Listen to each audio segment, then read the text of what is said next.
దేవుని యొక్క వాక్యం చదువుకుందాము. పరమార్థ జ్ఞాని అయిన యోహాను రాసిన ప్రకటన గ్రంథము 22వ అధ్యాయము 7వ వచనం చదువుకుందాము. ఇదిగో నేను త్వరగా వచ్చున్నాను, ఈ గ్రంథంలోని ప్రవచన వాక్యములను గైకొనువాడు ధన్యుడు. పాపములో నుండి విడిపించడానికి యేసు ప్రభు అనే రక్షకుడు మానవులను తన రాజ్యములోనికి నడిపించడానికి తానే స్వయముగా నరరూపమున దిగివచ్చి ఉన్నాడు గనుక బైబిల్ గ్రంథములో 2 రాకడలు కనపడుతున్నవి.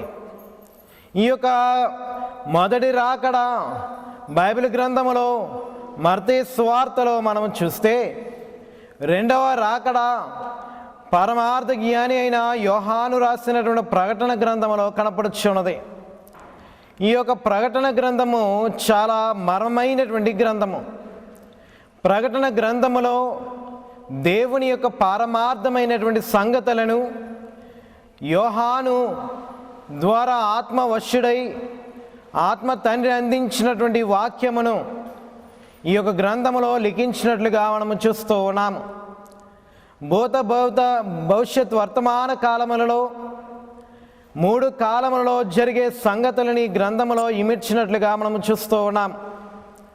ప్రకటన గ్రంథము అనగా ఇది ప్రకటించవలసినటువంటి గ్రంథము కానీ ముద్రించవలసిన గ్రంథము కాదు, కానీ ప్రకటించవలసినటువంటి గ్రంథముగా మనం చూస్తూ ఉన్నాం.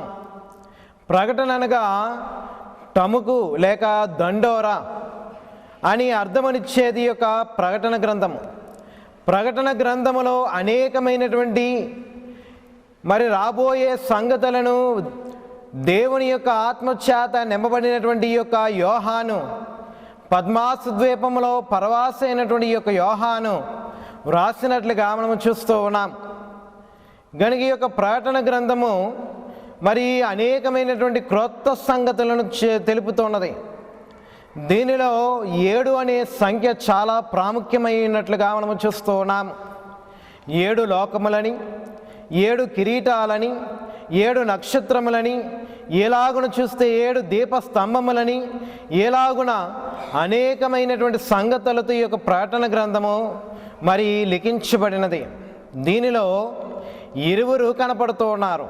వారెవరనగా, ఒకరు యేసు ప్రభు అనగా వరుడైనటువంటి రారాజు అయినటువంటి యేసు ప్రభు కనపడుతూ ఉన్నాడు. 2వదిగా సిద్ధపడుతున్నటువంటి వధువు సంఘము కనపడుతున్నది.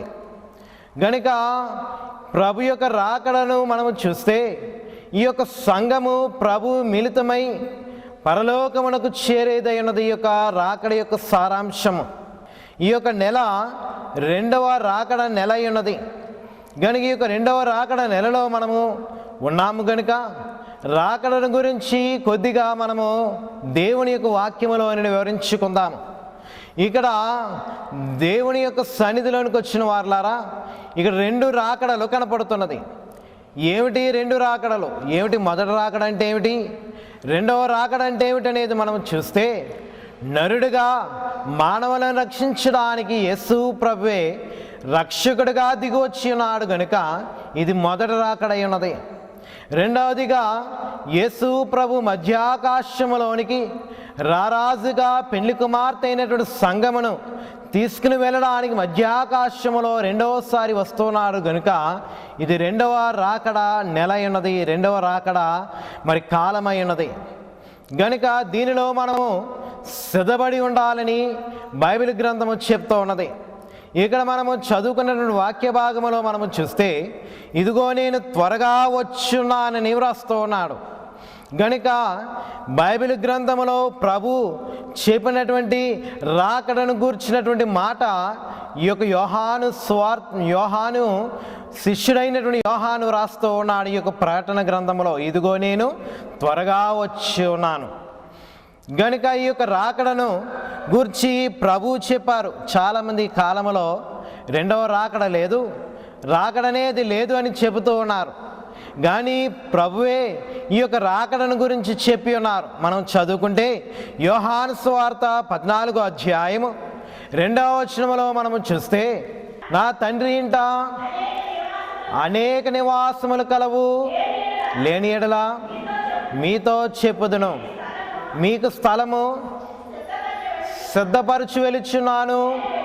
నేను వెళ్ళి మీకు స్థలము సిద్ధపరిచిన వల్ల నేనుండే స్థలములో మీరును ఉండేలాగున మరలా వచ్చి నా యొద్ద నుండుటకు మిమ్మల్ని తీసుకుని పోతున్న చాలని ఇక్కడ ప్రభువు చెప్తూ ఉన్నాడు. గనుక నేను మరలా వచ్చి అనే మాట తెలుపుతూ ఉన్నాడు యేసు ప్రభు. మరలా వచ్చి అనగా రెండవ రాకడను గూర్చినటువంటి మరి ప్రవచనము ఆనాడే యేసు ప్రభు ప్రవచించినట్లుగా మనం చూస్తూ ఉన్నాము. ఈ రాకడ గురించి ఈ దినమున అనేకమైనటువంటి మరి ఈ యొక్క బోధకులైనటువంటి వారు, టెలివిజన్ ఛానల్లో ఉన్నటువంటి వారు, అలాగే ఇదిగో లోకములో ఉన్నటువంటి ప్రతి ఒక్కరూ ఆయన యొక్క రాకడ గురించి చెబుతూ ఉన్నది. ఈ కడవరి కాలంలో ఉన్నటువంటి మనము మరి రాకడ కాలములో ఓ భక్తుడు చెబుతూ ఈ రాకడ కాలములో ఎక్కువగా టెలివిజన్ రోల్ ప్లే చేస్తుందంటారు. అనగా మరి చెప్పి ఉన్నారు ఏమిటనగా ఈ యొక్క టెలివిజన్ ద్వారా మానవునికి రాకడ గుర్తులనేవి, రాకడ సంగతులనేవి దినదినము తెలియజేస్తున్నది ఈ యొక్క టెలివిజన్ ఛానల్. గనుక దేవుని బిడ్డలారా, నీవు ఈ యొక్క కడవరి కాలంలో ఉన్నావు కనుక నీవు త్వరగా సిద్ధపడు. ఆయన అంటున్నాడు, ఇదిగో నేను త్వరగా వచ్చున్నానని చెప్తూ ఉన్నాడు. ప్రభు ఒకరే కాదు చెప్పేది, పరిశుద్ధులైనటువంటి వారు కూడా చెప్పారు. పరిశుద్ధులైనటువంటి వారు చెప్తూ ఉన్నారు. అపోస్తలుల కార్యముల గ్రంథము 1వ అధ్యాయం 11వ వచనములో అంటున్నారు, ఇదిగో ఆయన ఏ రీతిగా వెళ్ళాడు, ఆయన అదే రీతిగా తిరిగి వస్తానని చెప్తూ ఉన్నారు. పరిశుద్ధులైన వారు ప్రభు యొక్క రాకడం గురించి చెప్తూ ఉన్నారు. అంతేకాదు ప్రభు యొక్క శిష్యులైనటువంటి వారు చెబుతూ ఉన్నారు. ఈ దినమున మనం చదువుకున్నటువంటి వాక్య భాగములో మనం చూస్తే ఇదిగో నేను త్వరగా వచ్చున్నానని ఈ యొక్క మరి వాక్యాంశము ద్వారా ప్రభు త్వరగా వస్తున్నాడని యోహాను మానవులైన వారికి తెలియజేస్తూ ఉన్నాడు. గనుక యోహాను గొప్ప ప్రవచన వరము కలిగినటువంటి వాడు. యోహాను గొప్ప ఇదిగో దేవుని జ్ఞానము చేత నింపబడినటువంటి వాడు.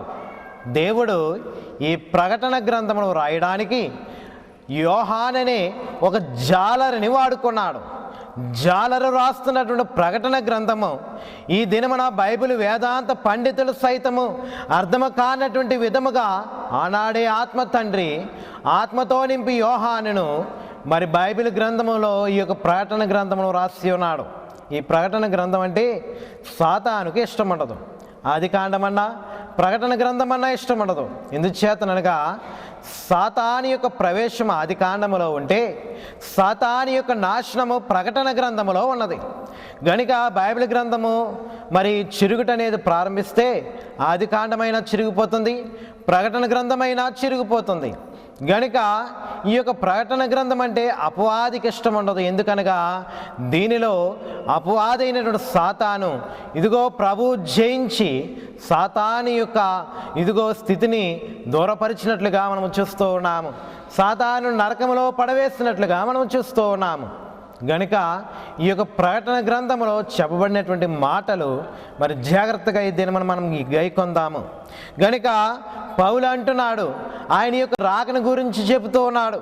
1 దెస్సలోనికైయులకు రాసిన పత్రిక 4వ అధ్యాయము 16వ వచనములో మనము చూస్తే, ఆర్భాటముతోనూ ప్రధాన దూత శబ్దముతోనూ దేవుని బోరతోనూ పరలోకము నుండి ప్రభు దిగి వచ్చిన చాలండి. ఎలా వస్తున్నాడంట ఆయన? ఆర్భాటముతోను ప్రధాన దూత శబ్దముతోను ఇదిగో ఆయన భూలోకములోనికి దిగి వస్తూ ఉన్నాడు. దేవుని బిడ్డలారా, ఇది రెండవ రాకడను గురించినటువంటి వాక్యము మరి పౌలు చెబుతూ ఉన్నాడు. గనుక ఏలాగున మనము చూస్తే ఇదిగో బైబిల్ గ్రంథములో పత్రికలలో ఉన్నటువంటి శిష్యులైన వారు ఇదిగో ఎంతోమంది ప్రభు యొక్క రాకడను గురించి చెప్పి ఉన్నారు. గనుక రెండవ రాకడ తప్పనిసరిగా జరుగుతుందని ఇదిగో శిష్యులైన వారు చెప్పినట్లుగా మనం చూస్తూ ఉన్నాం. గనుక ఆయన రాకడ ముందు జరుగు సంగతులైనటువంటివి ప్రభువే తెలియజేశారు. ఆయన యొక్క రాకకు మునిపే ఇదిగో ఒకరి మీద ఒకరు ఇదిగో యుద్ధములు చేసుకుంటారు, దేశం మీద దేశం యుద్ధములు జరుగుతాయి, కరువులు వస్తాయి, ఇదిగో శ్రమలు వస్తాయి, భయంకరమైనటువంటి కీడు అనేది జరుగుతుంది. సముద్రము లేచి ఇదిగో అనేక పట్టణములను సైతం ముంచివేస్తుందని మరి దేవుని యొక్క వాక్యము చెప్తూ ఉన్నది. ఇవన్నీ రెండవ రాకడ గుర్తులై ఉన్నవని మనం గమనించగలము. దేవుని బిడ్డలారా, ఈ దినమున రెండవ రాకడకు సిద్ధపడండి. గనుక బైబిల్ గ్రంథములో ఇదిగో ప్రభువే రాకడ సంగతులను వివరిస్తూ ప్రభు అన్నారు, భూమి మీద విశ్వాసము కనుగొనున అంటున్నారు. ఆయన రాక మునుపు విశ్వాసం అనేది ఇదిగో కొదువైపోతున్నది. అందుకనే భక్తులైనటువంటి వారు సైతము, పరమ భక్తులైనటువంటి వారు సైతం ఈ రాకడ కాలంలో కూలబడిపోతూ ఉన్నారు, అవిశ్వాసములో పడిపోతూ ఉన్నారు. భక్తి తక్కువైపోతుంది, క్రమము లేదు, విశ్వాసము కొదువైపోతుంది, ప్రార్థన కొదువైపోతుంది, దేవునిలో సహవాస స్థితి అనేది కొదువైపోతుంది. దినదినము ఈ యొక్క భక్తి అనేది చల్లారిపోతున్నది. ఇది రాకడ కాలంలోనే చూస్తాము. అవే ఈ దినాలన కనపడుతున్నది. ఈ దినమున భక్తి అనేది కొదువైపోతుంది, నామకార్థమైన భక్తి అనేది వస్తుంది. ఏదో ప్రార్థనని ఇదిగో దేవుని సన్నిధిలోనికి వెళ్ళి ప్రార్థించి వెంటనే తిరిగి లోకములోనికి కలిసిపోతూ ఉన్నాము. అందుకే దైవజనుడు రాసిన కీర్తనలు అంటున్నాడు, ఇదిగో లోకముతో సంఘము ఏకమాయను ఏమి చేతును అని వ్రాసి ఉన్నారు. దేవుని బిడ్డలారా, ఈ దినమున లోకముతో సంఘము ఏకమాయను తెలుసునని వ్రాస్తూ ఉన్నారు. దేవుని బిడ్డలారా, ఈ దినమున లోకముతో సంఘం ఏకమైపోతున్నది, భక్తి అనేది చల్లారిపోతున్నది. మనము కడవరి కాలములో ఉన్నాము. ఈ కాలమున ఇదిగో ప్రభు త్వరగా రాని ఉన్నాడు. ఆయన అంటున్నాడు, ఇదిగో నేను త్వరగా వస్తున్నానని చెబుతూ ఉన్నాడు. మరణాతనగా ప్రభు త్వరగా వచ్చును. గనుక దేవుని బిడ్డలారా, ఈ దినమున ఈ యొక్క సమయంలో నామకార్థమైనటువంటి ఇదిగో స్థితి అనేది ఎక్కువైపోతున్నది. ఈ కాలంలో సిద్ధపడుతూ ఉన్నది సంఘము. ఏ సంఘం అనగా వధువు సంఘము. దేవుని బిడ్డలారా, వధువు సంఘములో సిద్ధపడాలి. గనుక వధువు సంఘమే ప్రభువుతో మేఘమెక్కడానికి, ప్రభువే ఇదిగో ఈ దినమున దేవుని సన్నిధిలోనికి చేరడానికి, మరి ప్రభువుతో ఐక్యం అవడానికి సంఘము సిద్ధపడుతున్నది. ఈ యొక్క మరి నామకార్థమైనటువంటి సంఘములో ఇదిగో ఈ యొక్క వధువు సంఘము సిద్ధపడుతున్నది. దేవుని గుడారములో నామకార్థమైనటువంటి విశ్వాసులు ఉన్నారు. ఇదిగో దేవుని సన్నిధిలో వధువు సంఘములోనికి సిద్ధపడుతున్నటువంటి విశ్వాసులైన వారు ఉన్నారు. ఎందుకనగా ఇది కడవరి కాలము. గనుక అసలు వధువు సంఘం అంటే ఏమిటి, వధువు సంఘము ఎలాగుండాలి అనేది మనము చూస్తే, వధువు సంఘము ఇదిగో ప్రభువులో మిళితమయ్యే సంఘము. ఈ సంఘములో ఎలాగుండాలనగా అయ్యగారు రాస్తారు, అదమొక్క పాపమైన అంటకుండా ఉన్నది, అంటనీయకుండా ఉన్నది, అంటను చున్నదని వ్రాస్తూ ఉన్నారు. గనుక ఇక్కడ సంఘము, వధువు సంఘం 3 స్థితులు కనపడుతున్నది. ఒకటి అంటకుండా ఉన్నదంట, రెండవది అంటనీయకుండా ఉన్నదంట, మూడవది అంటూ అనుచు ఇదిగో పాపమునకు దూరముగా వెడలిపోచున్నది. దేవుని బిడ్డలారా, ఈ దినమున పాపమునకు దూరముగా ప్రభువులో సిద్ధపడుతున్నది వధువు సంఘము. ప్రభువులో మిళితమయ్యేదే ఈ యొక్క సంఘము. గనుక వధువు సంఘపు విశ్వాసులలోనికి ఇదిగో వరుసలోనికి రావాలంటే నువ్వు ప్రభుని దినమునే ధరించుకో. సంఘములో 2 విధములైన భక్తి కనపడుతున్నది. ఒకటి నామకార్థమైన భక్తి, రెండవది విశ్వాసము కలిగినటువంటి భక్తి. 2 కనపడుతున్నది. ఒకటి బహిరంగ సంఘము కనపడుతున్నది, రెండవది అంతరంగ సంఘము కనపడుతున్నది. బహిరంగ సంఘములో నామకార్థమైన క్రైస్తవులు ఉంటే, అంతరంగ సంఘములో నిజమైనటువంటి విశ్వాస క్రైస్తవులైన వారు ఉన్నట్లుగా మనము చూస్తూ ఉన్నాము.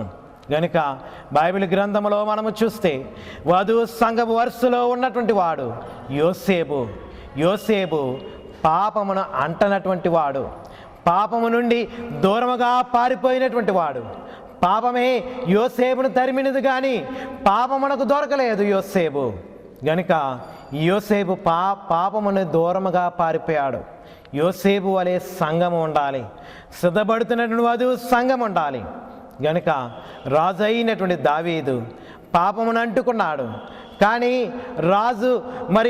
రాజు కానీ యోసేపే పాపమును అంటుకొనలేదు. దేవుని బిడ్డలారా, ఇదే వధువు సంఘపు స్థితి. సాధారణంగా మనము తామరాకును చూస్తాము.